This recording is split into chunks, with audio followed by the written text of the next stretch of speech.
All right. We're starting. Yeah. Hi everyone, my name is Grace and welcome to this podcast of Gracie, the Kenyan Diaspora and Returnee. For those of you who are listening to us for the first time, we're so glad that you've joined us. This podcast is a forum for discussing everything diaspora and life as a returnee. Today, I have a guest. Her name is Dr. Wanjiru. We met in one of our professional networking groups, and I'm so glad to have you here, Doctor. Thank you. How are you? Fine. How's your day today? Very good. Thank you so much. Thank you for being on the show. Asante. All right, let's get right into it. So, Dr. Wanjiru, you are a former diaspora. Yes. We'd like to hear that story, where you went, how long ago, what it was like. Mm-hmm. Yeah, and why you came back, because you are back home now. Yes, thank you, and I'm so glad to be here. Sure. I'm asked that question a lot, actually. Yes. Yeah, you know, we are always asked we that are asked question. that question all the They time. don't understand why, and that's why we're doing this podcast. Yes, and that's why I also decided to do it, because I know of so many people who are out there. They are, they want to come back, but they are just so scared. Yes. There's that little courage you need to have. Honestly, yes. Yes. However, personally, I don't like telling myself, I wish I had. Right. No what regrets. if I had? Yes. Yeah. You know, you can always coulda, shoulda, woulda. Yes. Yes. So I don't like asking myself such questions. That's why when I think about something, I'm also not impulsive. So I think about things for a while before I do them. But once I decide, yes, you're going for it. Yes. Yes. And then you know the good thing, and I know we'll go into detail on this. Yeah. But for many of the guests that I've hosted, they said they did take that leap of courage, but they always knew even if it didn't work, they would have been okay with it. So tell us, where did you go to and how long ago? I was in Germany. I went 2001. Why Germany? Why? Because that's where I got the opportunity to go. Oh, okay. Yes, it's not, I didn't choose it, but that's where the chance came. Yes. So I went, and studying there was actually one of the best things that ever happened to me. Yeah. So you went to study. That was the first reason? Yes. Okay. That was my aim. The aim. Yes, my aim was to go to study. Yeah. So my grades were quite okay. Okay. Good enough. Yes. All right. And what Kenyans say, msomi. All right. Like, I like reading. I like learning. Yes. I like knowing new things. Like for me, studying new things is not a strain. You know, there are those things where I strain. Yes. Social Studying media is not it. Social media, yes, because you did tell me you're not on social media as much. Not as much. And there are those things I don't struggle with. And learning new languages, I don't struggle. Yes. And just basically anything orthodontics, anything medicine, it's just my comfort space. I was even going to ask you, did you study German in high school? No, I didn't. You didn't even study German? No. Oh, girl, I was in Muguga, yes. the one in Kibera. Oh, okay, yes. And we didn't have German. We had French, and I also didn't do French. Yes. So if I remember right, if you did sciences, you actually could not do the language. Yes, that was right, because you would choose one or the other. Yes. And I didn't know my life. I was going to spend 18 years of my life in Germany. Maybe I would have found a way to learn German. Right, gone to Goethe Institute or something. But it worked out even without learning the German before. All right, cool. Wow, good for you. Thanks. So you find an opportunity in Germany. Yes. You don't speak German, not German. And you're going to study orthodontist? What is it called, by the way? Orthodontics. Orthodontics. Yes. Tell us what that is. Yes. So an orthodontist is a dentist. Okay. However, a dentist is not always an orthodontist. Correct. What's the difference? So an orthodontist is a dentist who's specifically been trained to move teeth and jaws. Move teeth, and jaws. Yes. Yes. For example, the one thing people know as most for is braces. Yeah. But we do not only do braces. Right. So sometimes teeth get stuck under the bone. So we work together with maxillofacial surgeons to bring those teeth into the mouth. Or sometimes there's a mismatch of jaw sizes, like the upper jaw is too small for the lower too small for the upper. Yes. So we have ways of making them match.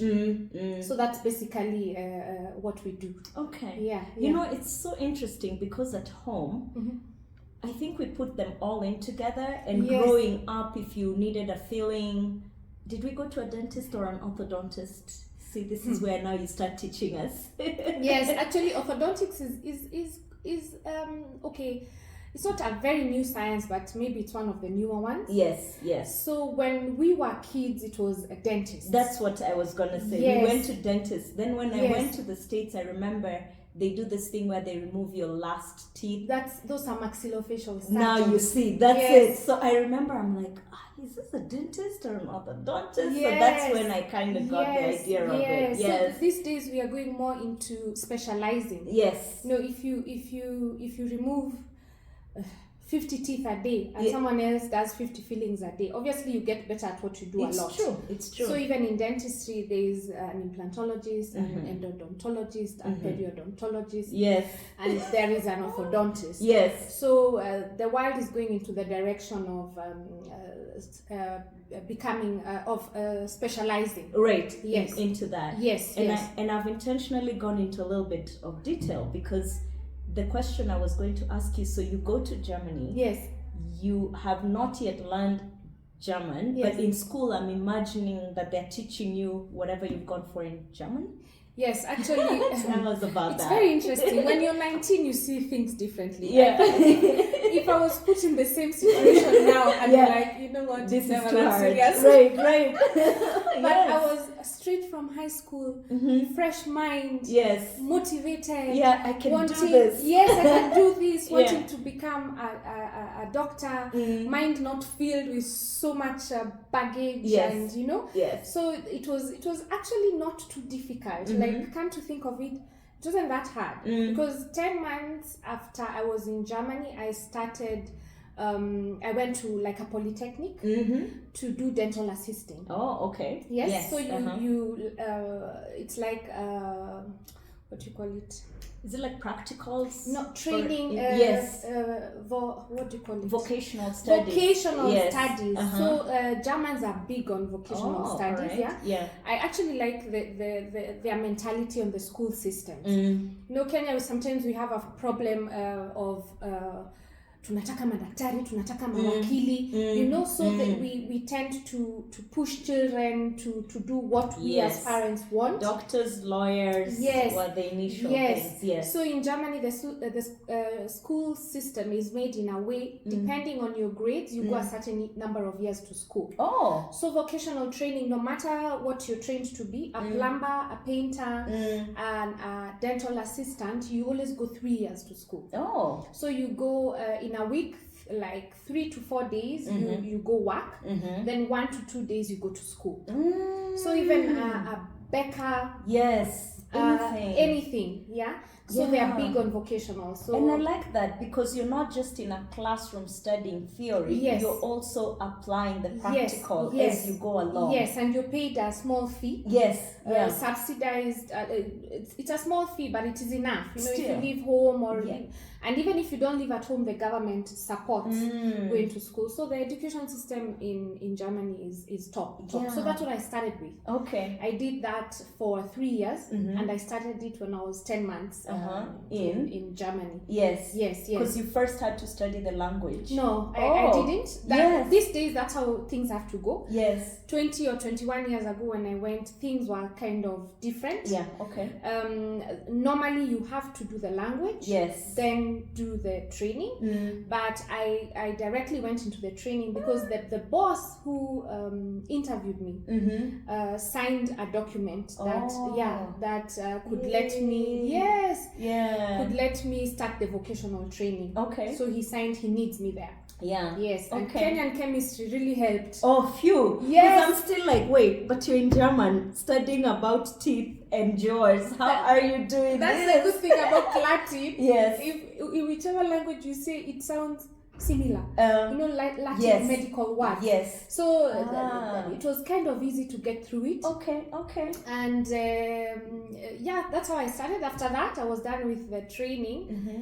This was the time now I wanted to go to the university. Yes. So I went and I applied. And they were like, oh, in Kenya you go to school 12 years. In Bavaria we go 13. Oh. Mm-hmm. So you're missing a year. Yeah, so I still had to do a kind of pre-university for a year. Yes. And after that, that's when I did dentistry for 6 years and orthodontics for another 3. So dental assisting 3. Yeah, plus 6 plus 3. Yes, plus the 1 year pre-university. Plus the 1 year pre-university. Yeah. Hey, see you so much. Baka tukazeeka. How long were you there for before you decided to come home? 2001 until 2018. All right, so 17 years. Yes. Other than the studying and the experience that you gained, what else did you like about the diaspora life, or what can you share about the diaspora life? Specifically In for Germany, I haven't moved. Okay, in Germany I moved a lot, as a Within the Schengen, country. even Yes. within Oh, Schengen, there are Schengen 16. zone. Yes, Okay, there are yes. 16 countries, so Yes. you can move around a Oh, lot. good. That's one thing also I liked about Europe. Yes. The mode of transport. It's so easy to move from A to B. Yes, it Yeah? is. The train system is Yes, so good. yes. And then once you're allowed in one Yes. country, you can go to Yes, the other. and it's very affordable. And it's very affordable. Yes, so if you're ready to get tired, as a student, you have time. Yeah, you they do. Those give you- holidays, Yes, the spring breaks, winter breaks, yes. all So they those. have like weekend tickets, Yes. not comfortable. However, like for 20 euros, Yes. you can move Oh, a whole nice. weekend, and you move like 5 people at a go. That's at least our nice, days, yeah. yes. Yeah, yes. So that's a good way to also experience Europe. Yes, Yeah, yes. all So right. we went to Prague as students. Yes. We went to Greece. We went to Spain. Mm-hmm. Italy is very near Munich, Okay. where I was based. Okay. So it's just a drive away to the Alps, Swiss, Austria. So Yes. moving around was quite easy. Okay. Yeah. Do you yeah. still enjoy that travel life, or that was then you grew out of it? I love Yes, moving around. yes. I love. The problem I have is orientation. Right. I have a very poor sense of orientation. Oh, like am I north or Yes, south? yes. And that's how they read direction Yes, there. exactly. My son is usually like, Mom, at least you usually find yourself back home. Right? No matter what. Yes, But thank God for Google Maps. yes. On the phone. Yes. Because back Yes. then, if it's like where I was in the States, we Yeah. used to have to print out the directions. Yeah. And you're driving. I and then know. you're memorizing I like the know. next I three. know. So you just have to travel like 2 of you. Yes, so one reading is the map. reading or you're Yeah. memorizing. Okay, exit 10, exit Yeah, 10. yeah. You keep going until you're close Yeah, to it. yeah, Yeah, yeah. okay, cool. It was the same. What else about the diaspora life did you enjoy? The organized systems. Yes, and structure. Yes. And everything. Yes. Yes. Yeah. So that sometimes gets annoying in Kenya. Mm-hmm. So I try the space I'm in, the space I can be organized. Yes. Then I am organized. Yes, Yeah? yes. So that's like my house, my Yes, workplace. Those yes. are places I can put order. You're a little bit in control yes, of it. Yes. Disorder makes me nervous. Yes. I struggle sometimes a Yeah. little bit, yeah. And my even my German friends sometimes say you're more German than we are. Yes. The systems work. Yes, The systems the work. In systems Kenya, we are work. trying. We're We are trying. better off than 20 years ago. Imagine we are like, this is improvement. Yes, I And know. then you come back and you're like, I used to live here. How am I struggling with this? And the whole of your family is looking at you like, what's wrong with you? What's your problem? But yeah, but you adapt to it as you go along. Yes, but Yeah. the number of times I'm told, Jeromani, Rudisho, Jeromani. Right, take it back. Even in restaurants, when you Yes. start asking questions, what kind of wine is Yes, this? yes. Wine is wine. Do you have this wine? Everyone's like, then they're ready for house wine. And you're like, no. I want to know which one, Yes, from yes. which country. Yeah, that is so interesting. So you came back 2018. Yes. How has it been like? And even why did you come back? 2018. It's been now, how many years are those? It's been 4.5. But 4.5. I also came 2018, and the other day I was like, yeah, For me, it was mid 2018. Me too. I came June. Oh yes, I came June 1st. Oh, I so came we came June the same time. 12th. Yes. Yeah. So at the beginning it was a little bit of here, a little bit of there. Yeah. But now I can say I'm fully relocated. Okay. So as I was studying, the thought of coming back home was like, okay, maybe one day I'll go back home. But I wasn't like very. It wasn't like a specific goal I had, and even if I thought at the back of my head I'll go home one day, I didn't actually know when. So I came for it's like an internship, a volunteer time at Kikuyu Hospital. Oh yeah, okay. Yes, so I applied for it, and also the application was interesting. I had to prove that I can speak English or Swahili. So I had to go through the whole process to prove this? because it was sponsored by DAAD. It's a like an exchange program. Okay. So there's those criteria you have to fulfill. So one of them is you need to speak the language of where you're going to. So you see, I'm applying as someone who lives in Germany. That's true. That makes sense. Okay, it worked out. I was interviewed somewhere in an apartment in Munich by someone I speak better English than. Right. And she was like, "Okay, you're from Kenya." Okay. Yes. Yeah. So I came with one of my very best friends. Okay. And we were at Kikuyu Hospital. So that was a very interesting experience for us. Gosh, yes. This was 2008. We were still students. Yes. I also met there a friend of mine who we are still friends until today. Yeah. So it was a good time. Yeah.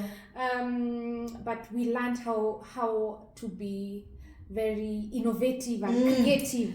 Yes, because this place will do that. Yes. You're used to structure. Yes. Here you go in and you'll tell us which things, but I'm just imagining equipment isn't working that day. Yes. What does this mean? Yes. Yeah. And then we are taught at the university a specific tooth should be extracted with a specific plier. Oh, yes. So we come here and pliers, okay, they are there, but not always the one you need. Yes. You learn how to work with what you've got. Oh my God. But it was fun. People were very grateful. Yeah, with my name Wanjiru. We were talking to me Kikuyu, and broken Kikuyu, but I was copying, some pay with different modes of payment. Yes. It was we liked it, and we plucked it. We went back to Germany and they were calling us the extraction queens. Because now you've even learned how to do it with the wrong pliers. Yes.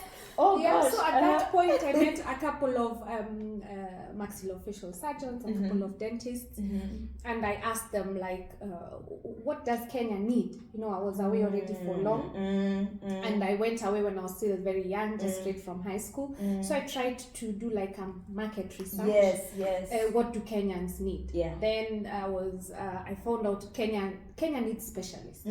Like orthodontists at the moment, if I'm not wrong, we are around 10, 11. Only? Yes. The whole country? Yes. Those who've been recognized by the board. Yes. We are around 10 or 11. Oh gosh. Wow. Yeah. On average, we are around 10. So Kenya needs specialists. Then they were like, maxillofacial surgeons are very much needed. And orthodontists. I was like, okay, let me go back and find out. I went back, found out for maxillofacial surgery, I'd have to study medicine, the whole of medicine. So in Germany, you study the whole of dentistry and the whole of medicine to become a maxillofacial surgeon. Yes. And for orthodontics, I just needed to add 3 more years. Right.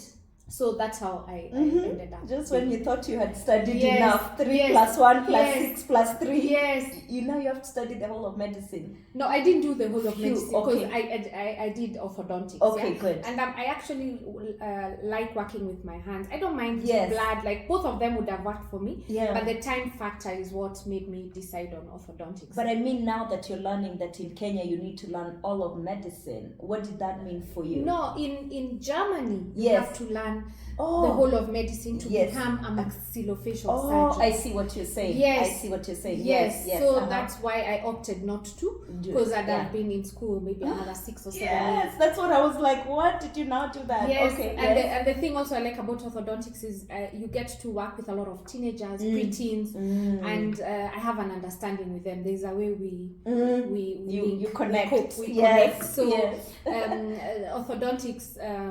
I'm happy I actually did it. It's a very nice career, occupation. I like doing what I do. Yeah, and before I even go back to that question I asked, I know that's true because in the WhatsApp group that we're in, you always get reviews. Anytime someone asks about someone for their kid, your name just comes up. So many times I'm like, hey, who is this Dr. Wanjiru? Everyone just raves about. So good job. Good yes, job. I like Yes. that group. Actually, it's so helpful. You Yes. know, when you're new, Yes.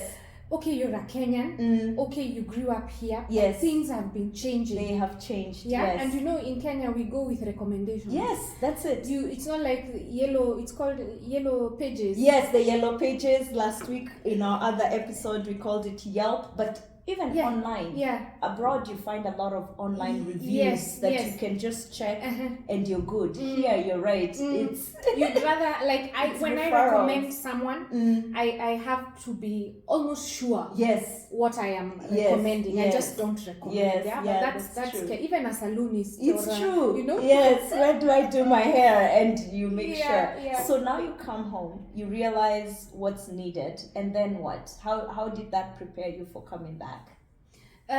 So I went back and I actually did the orthodontics. Okay. Yeah. So that's also the time I got the feeling I really need to come home when I got my first child. So trying to study and raise a child. Yes, in a foreign country with no nannies. You are the nanny. You are the window washer. You are and you the still gardener. need to pay bills. Yes, and you see. So Yes. that's the point. I was like, oh, this is not easy. So and my sons are very motoric, very movable people, very agile, like they're all over. Yes. So my son, when he was like a year old, that's when I wrote my thesis, my master's thesis, and I practically did the whole thesis with a child on my back, because that's the only way I could keep him still. Yes. Oh gosh. Yes, because I put him down, he's moving, he's all over, around 1-2 years old. He is running all over. So I put him on my back. He sleeps, he wakes up, he sleeps, but he's on my back. I write my thesis. I was like, hey, and going for lessons, I go with someone. Then I breastfeed between the lectures. Then I pick the baby. Yes. It was hectic. And that was your first child. Yes. So first time mom also. Yes. Oh God. So at that point, that's when it just hit me. You know what? I need to go back home. And I have sisters and life is happening, things are happening. The weekends they are out and about. So all occasions. Guests come, they're in the living room, not in the kitchen. Video calls. This is happening. I am missing out on the lives of my sisters. My parents are getting older. And I've been away for so long that I just called myself, you know, the way Kenyans will say, legit a meeting. Called myself to a meeting. I was like, you know what? Okay, you came, you learned the language, it's your second home, you have your friends here, you have your people here, but don't people at home need you more? Yeah, it's true. At this point? Yes. Yeah? Yes. What else do you want? What else do you want here? So at that point, with the help of, there are many reasons, but those were like the most important reasons. Okay. So how has it been like? It's been awesome. Yes. It's been awesome. So there are those challenges here and there, you know. Yeah. Say a few that you can say on camera. Kenya, we are happy people. Yes. Yeah, we like laughing. Yes. We also like stealing. It's true. So conning people. Yes. So those are the things we are dealing with. You have to be so careful not to be conned. And then when people hear you're not from, you came back, so you are target for thieves. Yes. And you came back, you came with euros, dollars, you must be rich. And you know, when we're on the streets talking, when we're trying to talk Swahili, there's a way. Even group of schools kids may not know Swahili, but I think because we're used to being so honest abroad, our guard isn't as high up as it should be. So there's like a street smartness that we don't have that the locals have? I think because I used to come to Kenya every year. You came every Yes, year. I came every year. You're lucky, yes. And the semester holidays were like almost 2 months. So Okay. I tried to You're come lucky. once Yes. a year, at least 2 months. 2 months. So there's many people actually don't recognize that I You was lived abroad. Yes, Lucky many girl. except those who know me. Yes. Because if you speak fluent German, your Swahili doesn't get any worse. Oh yes, you don't start twining. However, your English doesn't get any better. Right. If anything, it starts kind of being lost in there. Yeah. Yes. So I don't think I speak Swahili or English in a way that you know that I wasn't around. Yes. Then my mom is very street smart, so I have that from my mom. Oh, good. So when it comes to, I'm not easily conned. Okay, like there's a time we went for a funeral, and then every time people wake up to pray, I wake up with my handbag. Every time we sit, so my auntie was like, "What? You cannot steal from you in Kenya." You were literally holding it up and down. Yes. Although, recently I learned that during funerals and weddings, people are now getting security because cars are being broken into. Yes. I've learned now. Yes. Like literally last month. Actually, no, wait, I learned this month. And I've been here 4.5 years. I didn't know that. We keep learning new things, right? Yes. Yeah? It's like there's you're here in a funeral with your handbag. No one told me, but I was just like, let me just. And in the Western world, your bag would have been wide open. Yes, even in the train, you just leave your bag on your even in seat. the supermarket, you go pick something down the aisle, you come back, and no one has bothered to touch it. No, I'm very careful. I'm always paranoid because I've been marked a couple of times. So those are the things, your experiences of coming back. Yes. And then like police certain places. Oh yes. When driving, wrong turns and stuff. Yes. Those ones we've learned with time. Right. Yeah, you know that one at Valley Road. Yes. Oh my God. I was caught there. Then everyone is like, we all know you can't stand there. I'm like, I don't know, guys. Are you saying when you are coming like from Kenyatta Hospital, turning left? No, when you're coming, I don't know where that's. There's a bridge. There's a big church there. Oh, on Valley Road. Yes. There's a church. Nairobi Chapel. Yes. That's what you're then about. there's a road. I know the one you're saying. Yes. So you're not supposed to come into Valley Road. Yes. Is that from Valley Road? there? I know the road you're saying. Yes. But it used to be a town when we were young. Yes, and Was it a town? Google Maps tells you to turn. Yes. People, there are these things, if you've lived here a long time, people know. Not to turn onto. Yes, and you don't know. Or you're not supposed to drink sheep soup like more than 2 months. That's also something I learned. And why is that? Because of diarrhea. I should not have asked that question. We're gonna keep that. We have to be authentic, or at least it will just sound funny to others. What? Yeah, because of diarrhea. So was that like a mbuzi, then condor. Yes. Then they slaughtered a condor. Then there was soup, very tasty soup made with my healthy living here. Yes. So I drank the first mug with everyone. Then they put some herbs. It was really tasty. And I was like, that's tasty. Can I have another? Then everyone is looking at me. Your second mug did it. I tell you. And then everyone is like, we all know that. I'm like, I don't know. How are you supposed to? Look, I didn't even know it, and I'm learning now. You see? So we keep learning new things. But they should have told you, please, 1 mug, 1 cup is enough. So apparently there are those who drink 2 or 3, but those ones are used to eat. So their everyone knows themselves. Yes. So now I know I can only do 1. All right. So what else? What else has been your experience since you came back?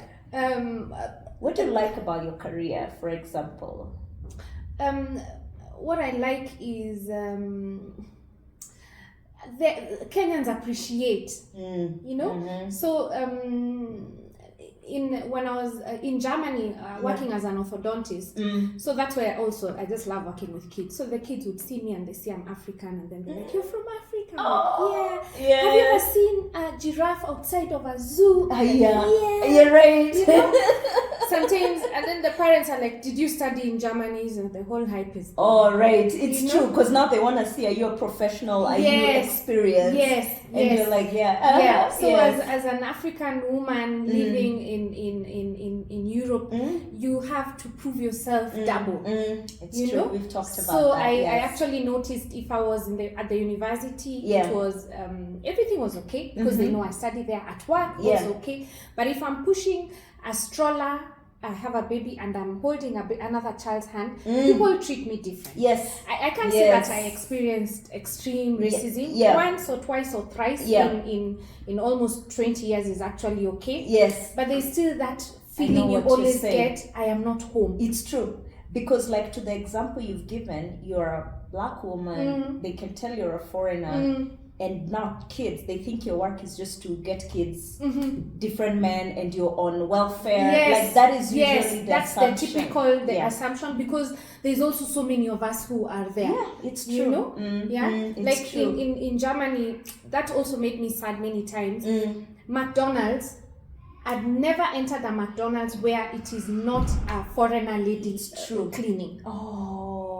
Yeah, so being a doctor in Germany, you know, somewhere like there's even one who came in. I'd had a telephone consultation. So when I speak German, I don't speak with an accent. You can't tell you're a foreigner. I'm a foreigner. Yeah. So when he came in, he's like, "Yeah, I'm looking for the orthodontist, Dr. Stuhler." I'm like, "That's me."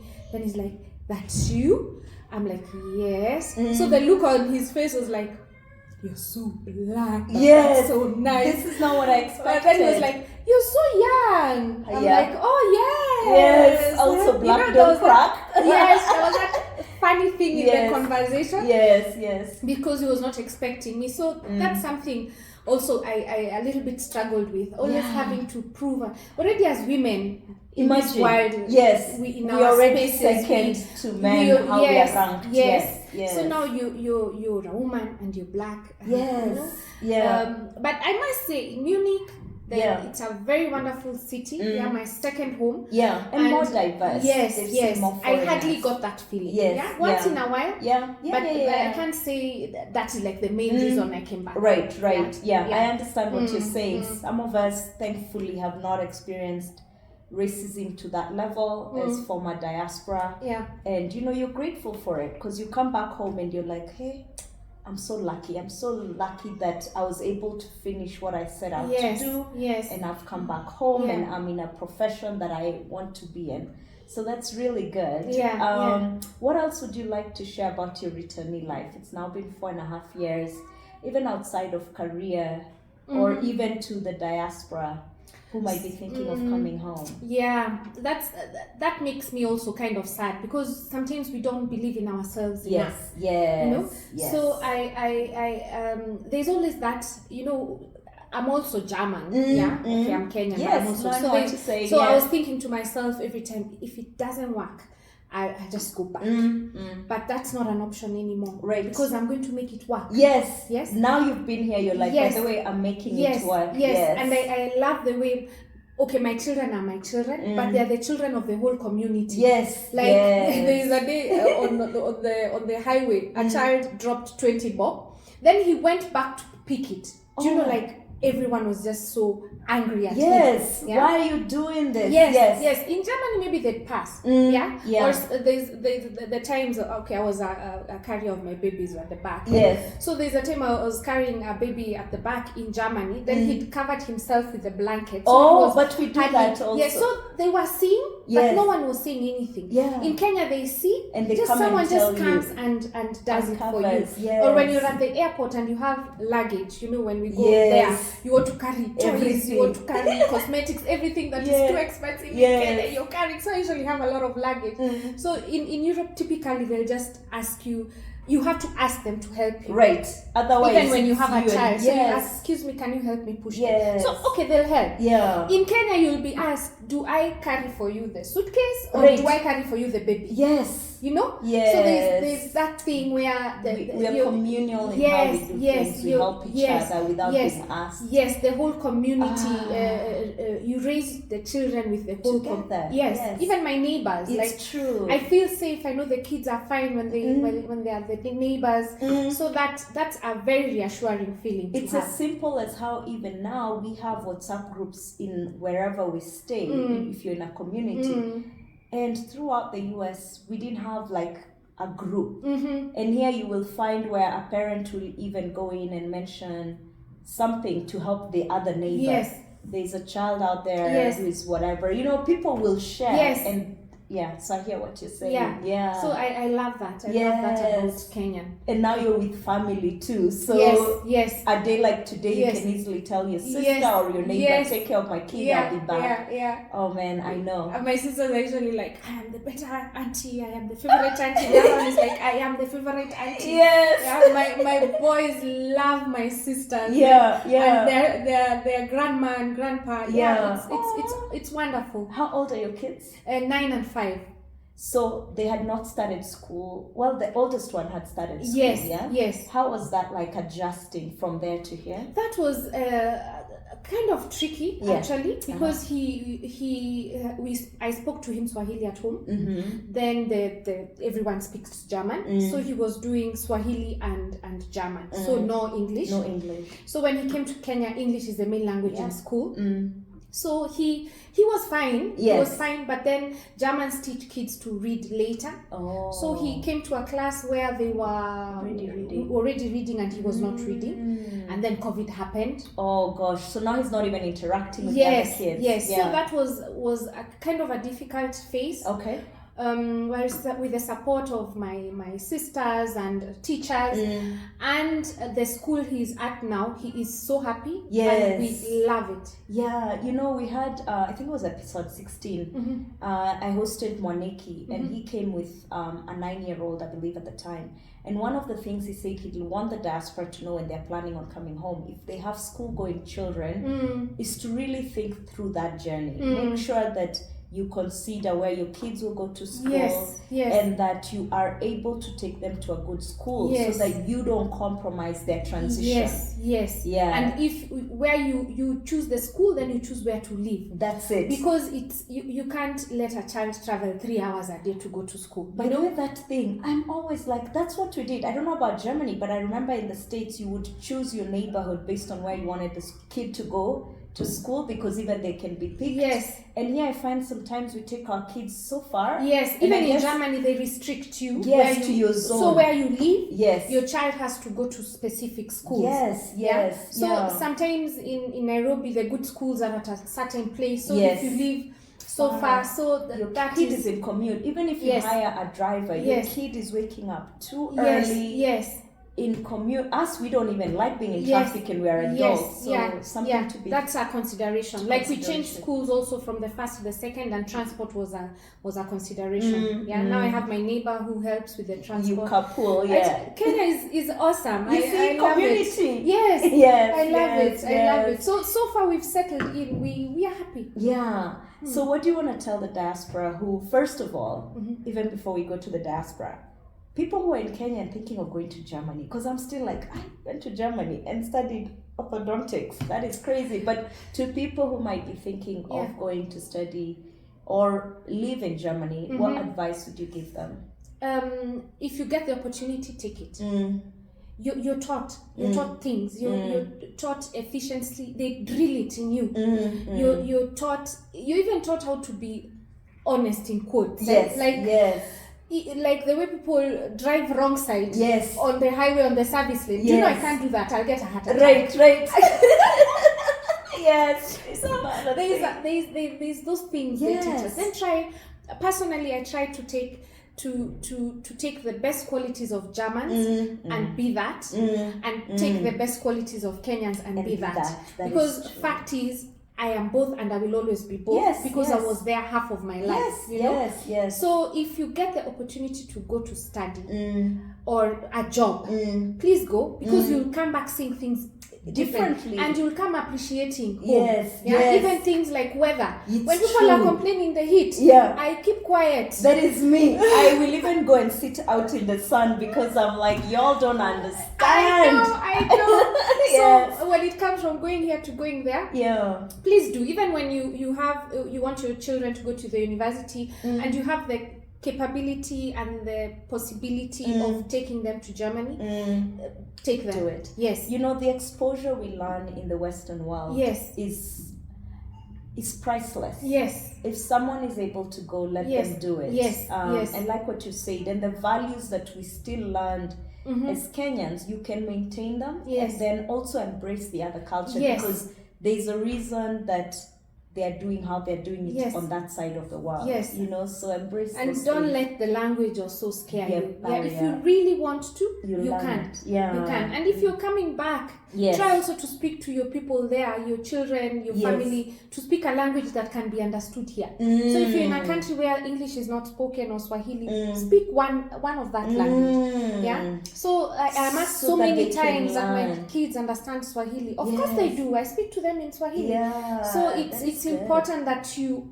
already start planning. You can there's never a perfect time for many things in Yes, life. yes. There's never a perfect time for marriage. There's Yes. never a perfect time for children. Yes. There's never a perfect time for anything. So just give yourself the push. If you're Yes. coming from there to here, just do it. Yes. If you work hard enough, Kenya gives you space To do to do things. Yes. Yes. Yes. So and there's so much you can do. Yeah. So if you're lazy, maybe you'll have challenges. You'll struggle. But if you're not lazy and you really want to come back home, you'll succeed. if you wait till you're 60, you'll be like, okay, now life has passed. You know? Yes, You know? yes. And But- then it's harder sometimes because at that point, now your fellow 60-year-olds have transitioned. In fact, many of them are retiring. I remember my parents retired early versus on the other side at 60, people are still working. Yes. So now there's that thing is, what are you coming back to do? And it's okay if they come back, but just keep that in mind. Yes. That Yes. the later you come, there are also pros and cons to that. Yes. Yes. So did you prepare, by the way, to come home? Uh, What preparation? Yes, so the master's one was one of the preparations. Okay. And yes, I prepared. Yes. I came, did my homework, found out, and then also the licensing, Yes. getting the licenses in Kenya yes. was a journey. Yes. I had to be peer reviewed by professors who scared me at that point, but now we are friends. So Yes. I planned. I'm a planner, Yes. but I also go with the flow. Yes. So if something is not working for me, I let it be. Yes. And if it's working, Yeah. but I can push myself. I think things long. Yes. I think things hard. But when I decide now this is it, We're then going for it. Then it is. Yeah. That is it. Yeah. Okay. So to the diaspora coming back, come back. Yes. Come back if they want to. Yes. Go for it. That's Yes. what you're saying. Yes, make sure your children know the language. Yes. Yeah, you know, if you're taking them to the rural area, they don't know English, they don't know Kiswahili. Oh, and Tricky. Kikuyu or whatever their tribal language Yes, is. That because was the country you're in, they'll always learn that language. Of If course. you're in Norway, that language, they will learn that. If you're in Germany, they'll learn that language. So you do your language. Right, it's true. Same way with returning. Yes, yes. So it Yeah. makes the transitioning for the kids easier. Easier. Yeah, then do your homework. Yeah. What you do, find out what can I add to my knowledge so that it can be helpful in my country. Yeah, what can I give back to my country? What can I give back to the society? Yeah. So there's a little bit of homework that one can do so that it's kind of seamless. But the first 1 year is always hard. Of course. Yeah, the first 1 year. When you've been gone for a while and Yes. you come back. Yes, because most of the Yes. time you have no proper place which is yours. Yes. You have no car. So you are tammacking and you Kabisa. are you have no idea how to move. certain things. Yes. Yes, Yes. pickies and all. Oh my god, I tried that, but my family looked at me very funny. I actually even own a helmet. And Really? yeah, because I happened to tell them, oh, I use safe border to there's traffic. And I thought I'm giving a story of how I managed through traffic. When I kept quiet, I realized my siblings and my parents were looking at me like, are you nuts? They said, my mom is in Kikuyu. Don't you ever do that again. I'm like, but I can't. She's like, Grace, if I ever see you. So now I decided I may rebel because I'm also adventurous. Yes. and I like adrenaline. I bought a helmet and I bought a coat. So yes, just in case I ever need it. But yeah. But those are the things that you come back to and you have to adjust. Yeah, and change your space. You know, there's some things in Kenya that are ridiculous. Yeah, so you can't change everyone. You can't change the whole government. But there are those things where you can change in your space. You can stop corruption in your space. You can stop thuggery in your space. You can be organized. You can keep time in your space. So do what you can. Yes. Oh, I like that. And it keeps coming up. So what I've enjoyed about the podcast is there's so many similar diaspora stories, and then there are those that are different. But we keep saying the same thing. Find your tribe, be the change in your space, and then just go for it. You know, so it's interesting what you're saying, and you're saying it in your own words, but that is the truth. Yes, be real. Yeah, even be real, be you. Yeah, so really, if I had to ask you, why should the diaspora come back? What would you say? Is it because it's worked for you, or why would you tell a diaspora to come? Yet earlier we were talking about conmen and thuggery and the lack of structure. There's no guarantee. Yes. There's no guarantee things will work. But a hardworking person, regardless where you are, it will work. So you have to know who are you and what you want for yourself. So personally, I'm a family person. Yeah, so I was away for those 17, 18 years, and I missed my people. We are not perfect. We also fight, and we're like, now, Sasa, you know? Of course, but I didn't want to miss any more, because time that is gone, you don't get it back. Yes, you know? So, and I know I'm not lazy. Right. Me, I can crochet sweaters. Right. I can braid hair. You will do so whatever. if it wasn't working out with teeth, I'd find and get something to do. So the fact that I know I'm not lazy also gave me the courage, and also my education. Because I knew, you know, education, knowledge is the most precious investment you can give yourself. It is. Yes. I keep telling that to my nephews and you know, people around me. That's one thing no one can take away from me. It's true. You Even if you don't use it, keep that certificate it's in yours. your bag. Yes, and it's in your head. And it's in your head. No one can take it away from you. So every opportunity you have to learn something new. Sio kila mtu msomi. Not everyone needs to go to the university. But everyone can learn something that they can do. A skill to support themselves and support others. So I just tell them, if you feel you want to, just give yourself a push. Right. Yes. And do it, because maisha sio rehearsal. No. You know, and I like how you actually said it earlier, and you've said it again.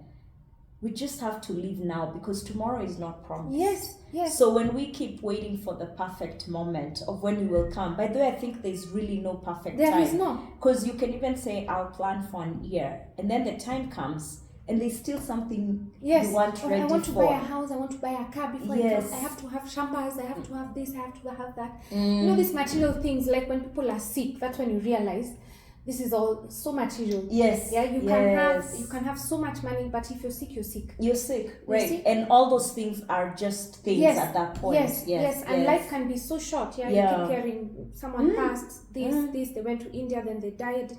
You know? So you're like, if you're not living every day as if it's your last, my people know me. Yeah? I work hard, I party hard, I'm just that all person. Of them. Because I'm high on life. I love life. And in Kenya, I just feel it gave me that space to be me. I was on mute when I was in Germany. Now I have a voice, I have volume, people listen. And if you feel you want to, you just do it. Come. We are here. We're here, and we will advise you. And when you find the right tribe to guide you, you won't get so lost. Be flexible. You know, when you're planning to come here, also be flexible. That even how you plan, things will work out. It may not turn out that way.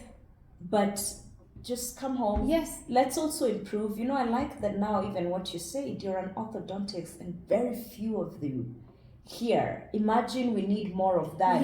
You know, even just when you think, because when you were speaking, I even thought, God, so when there are accidents here, who's fixing people's jaws back? Only you guys? You know, so we need more diaspora to come back also. Dr. Wanjiru, is there anything else you'd like to share before we wrap up?